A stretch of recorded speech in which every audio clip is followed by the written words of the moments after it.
समुंदर में मौजूद ये आइलैंड दूर से देखने पर ऐसा लगता है जैसे कोई बैटल शिप हो, लेकिन ये आइलैंड समुंदर में मौजूद जापान की एक ऐसी सिटी है जो आज पूरी तरह वीरान हो चुकी है, क्योंकि अब इसमें एक इंसान भी नहीं रहता। लेकिन किसी वक्त में इस सिटी पर हजारों लोग रहा करते थे और तब इसको जापान की सबसे घनी सिटी भी माना जाता था। इस सिटी में बहुत से खूबसूरत अपार्टमेंट भी थे जिनका कंक्रीट अब गल सड़ चुका है। इस शहर में भी school, hospital, swimming pool, town shop वगैरह और ऐसी चीज़ें भी मौजूद थी जो किसी शहर में होनी चाहिए। और इनमें आज भी लोगों का सामान ऐसी ही कंडीशन में पड़ा हुआ है जैसे मानो कि लोग सब कुछ छोड़कर कहीं भाग गए हों। लेकिन यहाँ सवाल पैदा होता कि आखिर इस सिटी को जापान की सबसे घनी सिटी माना जाता था, तो ऐसा क्या हुआ कि आज ये पूरी तरह खौफनाक खंडर में तब्दील हो चुकी है। और यहाँ पर ऐसा क्या हुआ था कि 35 सालों तक जापान ने बाहर से आने वाले टूरिस्ट को भी इस जगह पर जाने से रोका हुआ था। इस आइलैंड का नाम हशीमा आइलैंड रखा गया था, जो जापान के शहर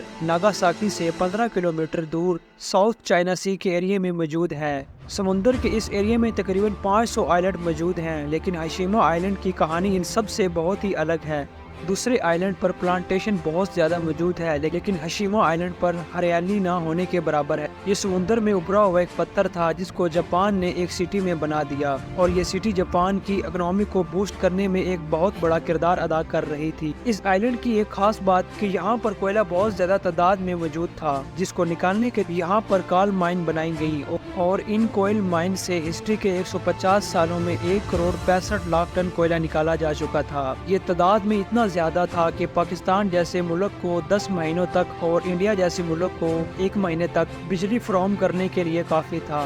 और देखते ही देखते सन 1850 में नागासाकी इंटरनेशनल शिपिंग पोर्ट बन चुका था। चाइना और अमेरिका के दरमियान ये एक ऐसा स्टॉप पोर्ट था जहाँ पर इंटरनेशनल कार्गो सेलिंग शिप रुका करती थी। वेस्टर्न कंट्री भी तब अपनी शिपिंग को स्टीम इंजन में तब्दील कर रही थी, जिसको चलाने के लिए कोयले की जरूरत पड़ती थी। और ये कोयला नागासाकी के आसपास के आइलैंड से इकट्ठा करके नागासाकी में लाया जाता था, क्योंकि जब भी किसी कार्गो शिप को रिफ्यूलिंग की जरूरत होती तो वो नागासाकी में आकर रुकती थी, और नागासाकी इनको कोयले की रिफ्यूलिंग देता था। पहले तो सारा कोयला ताकाशामी आइलैंड से लाया जाता था, क्योंकि इस आइलैंड पर भी कोयले की तादाद काफी ज्यादा थी। और जब लोगों को पता चला कि कोयले की डिमांड बढ़ती जा रही है, तो उन्होंने जमीन खोद कर कोयले को निकाल कर बेचना शुरू कर दिया, जिसके कुछ टाइम बाद कोयला इस आइलैंड से भी खत्म हो गया। लेकिन कोयला अब इनकी जरूरत बन चुका था, इसीलिए इन्होंने इसको ढूंढने के लिए नागासाकी के आसपास मौजूद हर आइलैंड पर कोयले की तलाश की। लेकिन हशीमा वाहिद एक ऐसा आइलैंड था जिस पर कोयला मौजूद था।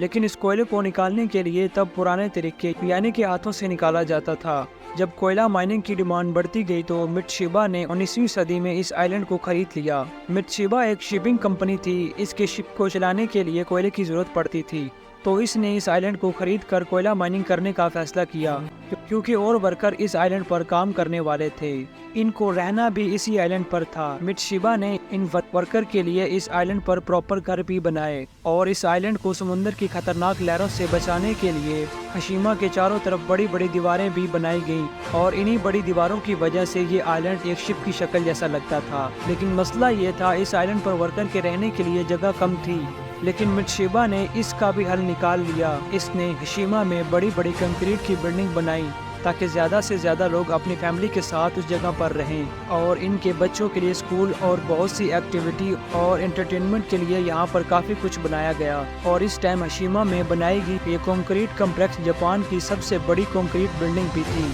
1916 में यहाँ पर 3000 वर्कर काम करते थे, जो साल में 150 टन कोयला निकाल कर देते थे। और फिर आहिस्ता आहिस्ता यहाँ पर वर्कर की तादाद बढ़ती गई, और मित्सुबिशी को वर्कर के लिए मजीद कंक्रीट अपार्टमेंट बनाने पड़े। और 1941 में यहाँ से कोयले की प्रोडक्शन में मजीद इजाफा होता गया, और हर साल 4,10,000 टन कोयला निकाला जा रहा था। 1959 में इस आइलैंड पर 5,200 वर्कर काम कर रहे थे।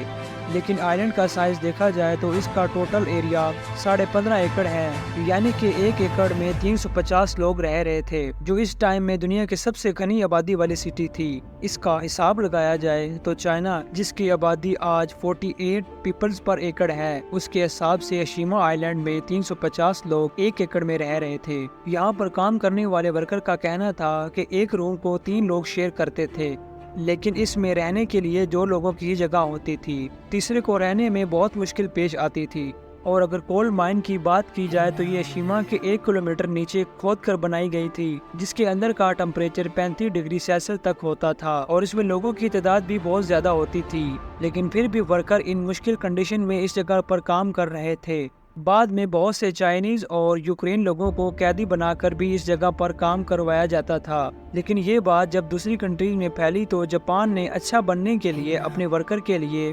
سنیما، ہائی اسکول اور بہت سی ایکٹیویٹی کو بڑھا کر ورکر کے لیے فری کر دیا، اور کیونکہ اس آئیلینڈ پر پانی بھی موجود نہیں تھا تو پینے کے لیے بھی پانی جاپان کی مین لائن سے لایا جاتا تھا، اسی لیے جاپان نے سمندر کے اندر واٹر لائن کو بچھا کر مین لائن کے ساتھ کنیکٹ کر دیا، اور 1960 میں اشیما بہت اچھے لیول پر جا رہا تھا اور جاپانیز اکنامی کو اس سے بہت فائدہ ہو رہا تھا، لیکن یہ وقت جب اس کام کا ڈاؤن فال کا وقت شروع ہونے لگا تھا۔ یہ ڈاؤن فال اس وجہ سے سٹارٹ ہونے لگا کیونکہ لوگوں کا ماننا تھا کوئلے سے نکلنے والا پولوشن ہماری ماحول کو آلودہ کر دیتا ہے اور اس سے انسانی صحت پر بھی اثر پڑے گا، اور آہستہ آہستہ آئل نے کوئلے کی جگہ لینی شروع کر دی، اور جب انٹرنیشنل مارکیٹ میں کوئلے کی ڈیمانڈ آنا بند ہونے لگی تو ان کوئل مائن کو بھی بند کرنا سٹارٹ کر دیا۔ اب ہشیما آئیلینڈ پر ویسے بھی کوئل مائننگ بہت مشکل تھی کیونکہ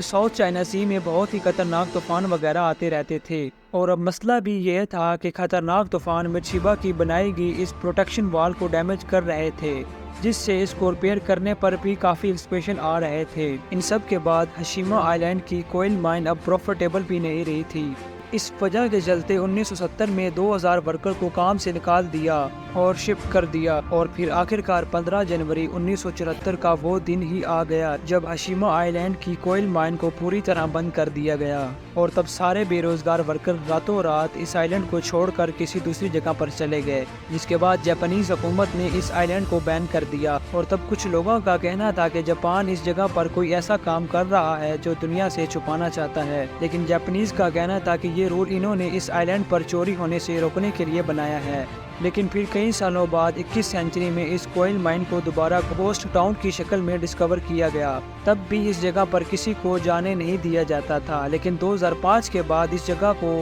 آفیشلی ٹورسٹ کے لیے اوپن کر دیا گیا، اور تب اس جگہ کو دوبارہ ریپیئر کرنے کی کوشش کی گئی، لیکن اس میں موجود بلڈنگ کا خراب مٹیریل اور خطرناک موسم کی وجہ سے ایسا پوسیبل نہیں تھا، اور جو بلڈنگ ابھی تک کھڑی ہوئی تھی ان کے بھی گرنے کے کافی چانس تھے، اسی لیے ٹورسٹ کو بھی ایک لمٹ دی گئی تاکہ یہ اس کو کراس کر کے آگے نہ جائیں اور ہونے والے خطروں سے محفوظ رہیں۔ اور 2009 کے بعد اس جگہ پر مووی کے کچھ سین بھی شوٹ کیے گئے کیونکہ فلم میکر کو یہ جگہ کافی اٹریکٹ کرتی تھی۔